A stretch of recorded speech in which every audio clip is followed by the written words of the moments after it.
سلام به دوستای خوش ذوق و خوش اشتها. خوش اومدید به یه قسمت جدید از کانال من. امروز میخوایم با هم دیگه یه سفر کوچیک به ایتالیا داشته باشیم. اونم با یکی از محبوب ترین و خوشمزه ترین غذاهاش لازانیا. اگه شما هم عاشق غذاهای پنیری و پرملات هستید، حتما تا آخر این ویدیو با من باشید که قرار امروز یه لازانیای خوش‌طعم با پنیرای کشدار لایه لایه درست کنیم که محاله بتونید در برابرش مقاومت کنید. امروز میخوام یه لازانیا درست کنم با تمام نکاتی که باید یه لازانیای خوشمزه داشته باشه. یه لازانیا درست کنیم که برگاهای لازانیامون به هم نچسبه، با یه سس سفید خوشمزه و اینکه ترکیب لازانیامون در انتها همینطور طبقه طبقه و خوشگل بمونه. پس تا آخر ویدیو همراه هم باشید تا مراحل درست کردنشو با هم ببینیم.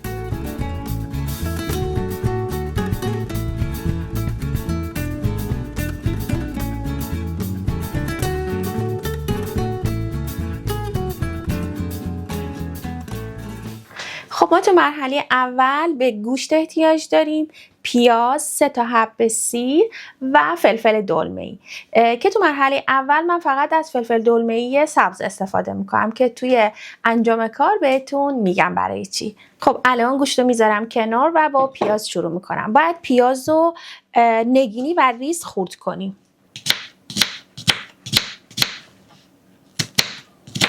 یه دونه پیاز درشت کافیه.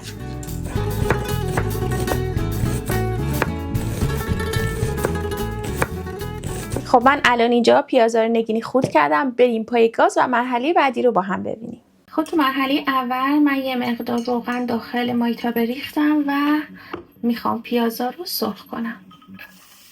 یه مقدار زعفران پیاز اضافه میکنم. یه مقدار که رنگ پیازامون عوض شد و طلایی شد، گوشت رو بهش اضافه میکنم.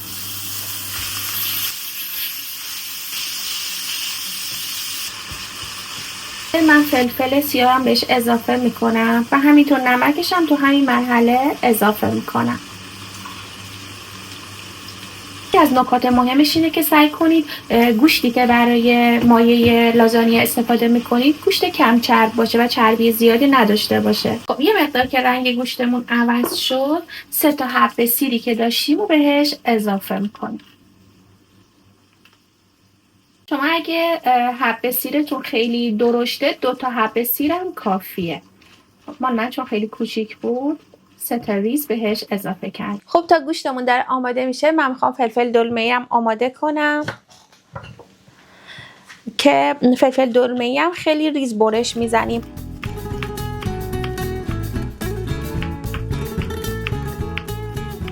فلفل دلمه‌ای هم بهش اضافه میکنم.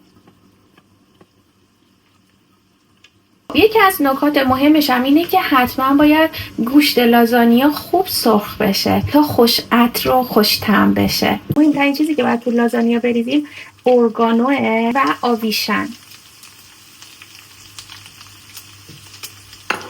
یه مقدارم ریحون خشکم اگه داشته باشید عالی میشه طعمش. و همینطور پودر فلفل قرمز یا همون پودر پاپریکا و اینکه شما میتونید از چیلی هم استفاده کنید اگه دوست دارید تند بشه.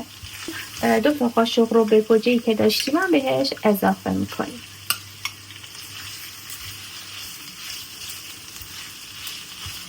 یه مقدار که تفت دادیم انقدر که بوی خامی رو به گوجه گرفته بشه. یه نکته مهم دیگه این که ما رو به زیادی داخلش نمیریزیم چون نمیخوایم رو بهش غالب بشه. الان بریم 2 تا قاشق کافی بود و یه مقدار دیگه سرخش میکنیم و تو مرحله آخر من بهش یه لیوان یا نصف لیوان آب جوش اضافه میکنم. میشه گفت نصف لیوان. اینطوری ما یه سس غلیظ و خوشمزه داریم. سسمون غلظتش انقدره و الان زیرشو خاموش میکنم و میریم به مرحله بعدی. خب الانم من میخوام قارچا رو خورد کنم که قارچایی که من برای لازانیا میخوام استفاده کنم و نمیخوام با گوشت قاطی کنم. قارچا رو جدا تفت میدم و بعد داخل لازانیا ازش استفاده میکنم.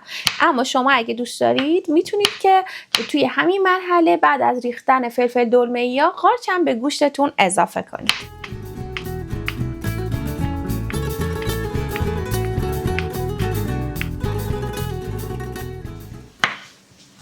این مرحله من میخوام قارچ ها رو سرخ کنم که همونطور که بهتون گفتم من قارچ رو جدا سرخ میکنم. حرارت گاز رو بالا میبریم و با حرارت بالا قارچ رو سرخ میکنم. اولش یه مقدار آب میندازه ولی بعدش حجمش کم میشه.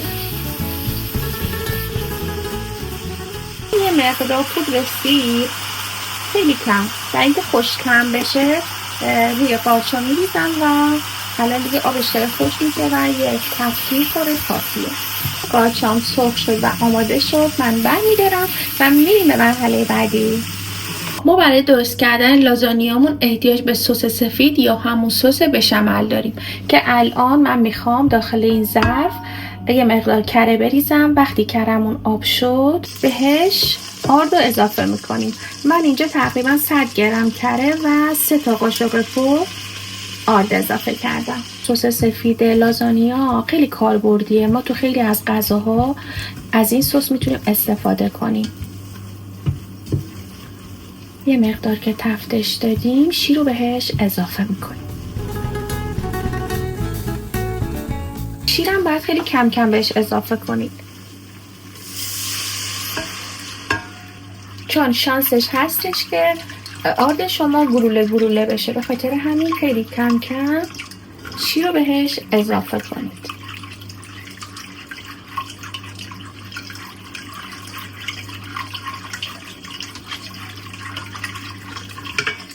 همینطور به هم زدن ادامه بدید تا آردمون به غلظتی که باید در بیاد. تقریبا باید مثل فیرنی بشه. همینطور پشت سر هم باید همش بزنیم. شما میتونید مثل من از این همزنای دستی استفاده کنید چون کمک میکنه که این آرد داخل سس گلوله گلوله نشه. الان همینطور که دارید میبینید داره ریز جوش میزنه، یعنی الان دیگه آماده است. احتیاج نیست همش بزنیم. من توی این مرحله بهش فلفل سفید اضافه میکنم. اگه فلفل سفید داشته باشید که خیلی خوب میشه، ولی اگه نداشتید فلفل سیاه میتونید اضافه کنید. خیلی کم نمک بهش اضافه میکنم. ما آماده است. ببینید غلظتش رو مثل یه فیرنی شده. الان من میذارمش کنار و میریم به مرحله بعدی. خب برای درست کردن برگه های لازانیامون داخل یه ظرف بزرگ من آب ریختم گذاشتم که الان جوشیده و آماده است. داخلش یه قاشق روغن و یه مقدار نمک ریختم. یکی از نکات مهمی که داره اینه که حتما باید ظرفتون بزرگ باشه تا برگه های لازانیا داخلش راحت بتونه آماده بشه، یعنی به هم نچسبه. پس یه نکته مهم داشتن یه ظرف بزرگ و نکته بعدی این که برگه های لازانیا رو حتما به شکل‌های متفاوت بذارید، یعنی یکیشو به این سمت عمودی یکیشو افقی. اینطوری کمک میکنه تا برگه هامون به هم دیگه نچسبه و حدوداً بین 5 تا 6 دقیقه اجازه میدیم تا برگه های لازانیا بپزه. خب یکی از نکاتی که خیلی مهمه تو درست کردن برگه های لازانیا اینه که حتما بذارید یه مقدار این برگه ها نرم بشه و بعد شروع کنید به هم زدن. همون لحظه اول ریختید بخواین این برگه ها رو هم بزنید میشکنه و خرد میشه. یه مقدار که نرم شد میتونید مثل من اگه خواستید همش بزنید تا به هم نچسبه. آماده است. من اینا رو آب میکشم و برمیگردم.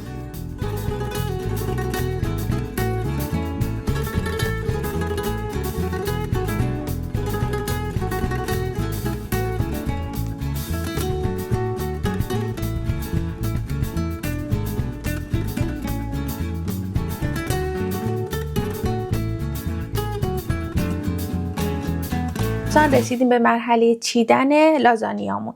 توی این مرحله یه ظرفی رو که از قبل انتخاب کردیم سعی کنید ظرفمون یه مقدار ارتفاعش زیاد باشه، چون اگه دوست دارید لازانیاتون لایه‌های بلندی داشته باشه حتما باید ارتفاع ظرفتون بلند باشه، تقریبا مثل همین ظرفی که من الان اینجا تهیه کردم. خب تو مرحله اول یه مقدار از این سس بشاملی که درست کردیم و کف ظرفمون میریزیم. مقدارش نباید خیلی زیاد بشه، اینقدر که سطح کف رو بگیره.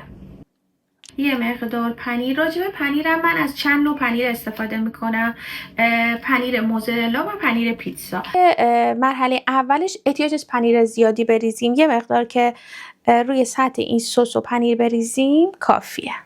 اینطور که دارید میبینید من برگ‌های لازانیا رو آبکش کردم و داخل آب سرد گذاشتم. شما میتونید هم آبکش کنید و همین که آبش رو خالی کنید از تو همون قابلمه و بعد روش آب سرد بریزید. یه نکته هم که باید بهتون بگم اینه که حتما باید دور تا دور ظرفمون رو با برگ‌های لازانیا پر کنیم. خب وقتی که برگ‌های لازانیا رو ریختیم روش گوشت رو میریزیم.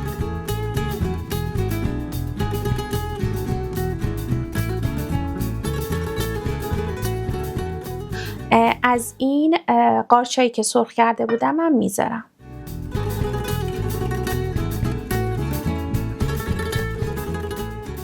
الان که گوشت و قارچ رو گذاشتیم باز از دوباره از این سس بشامل و یه مقدار از این پنیر پیتزا میریزم.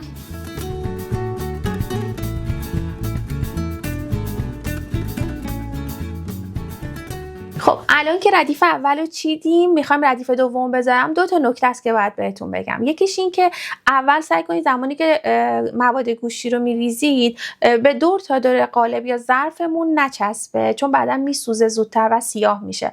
و دومیش این که اگر سری اول رو شما به شکل عمودی گذاشتید ردیف دوم رو به شکل افقی میذارید، چون اگه هر دوتاش توی ردیف باشه زمانی که میخوایم برشش بدیم لازانیامون از هم وا میره. اگر برگ‌های لازانیاتون بریده شده باشه و یا خرد شده باشه توی این قسمت میتونید کناره ها از اون برگ‌های بریده شده و خرد شده استفاده کنید. از دوباره مواد گوشتی رو بهش اضافه میکنیم. لازانیا از اون غذاهایی که فکر میکنم من خیلی خوب درست میکنم. از اونجایی که هر کی اومده خونه ما خورده برای بار بعدم که خواسته بیاد بهم پیشنهاد داده که حتما براش لازانیا درست کنم. چند روز پیش که دوستام رفته بود توی کانالم و داشت نگاه میکرد، مثل این که دنبال لازانیا میگشت. دیدم برای من نوشته که خیلی جالبه، من تو کانالت رفتم گشتم سرچ کردم همه چیز بود جز لازانیا، چجوریاست لازانیا درست نکردی؟ بعدش دیگه فکر کردم که یکی از دوستامونم زیر کامنت ها نوشته بود چند وقت پیش که پرسیده بودم چی درست کنم که حتما لازانیا درست کنم، که دیگه تصمیم گرفتم که لازانیا درست کنم براتون.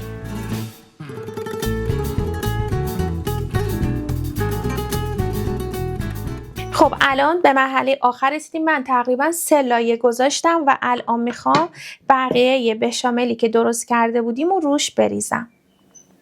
توی این مرحله تمام سس بشاملی که درست کردیم و میریزیم روش. خب الان سس بشامل رو ریختیم و پنیر رو روش میذاریم. توی این قسمتش تا میتونید پنیر بریزید چون حسابی کشدار و خوشمزه‌اش میکنه.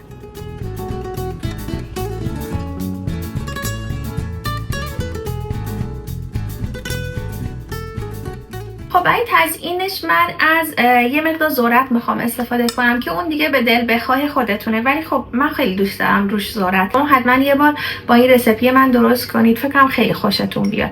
البته خب از این ذرتایی که داخل کنسرو استفاده میکنم.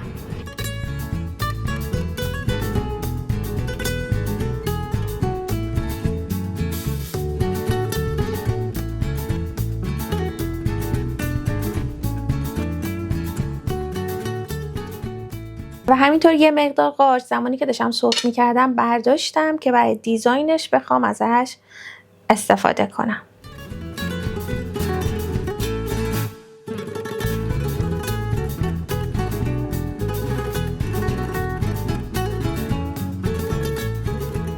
خب الان لازانیا آماده است تا بره داخل فر. میذارم داخل فر، وقتی تموم شد برمیگردم و بهتون نشون میدم.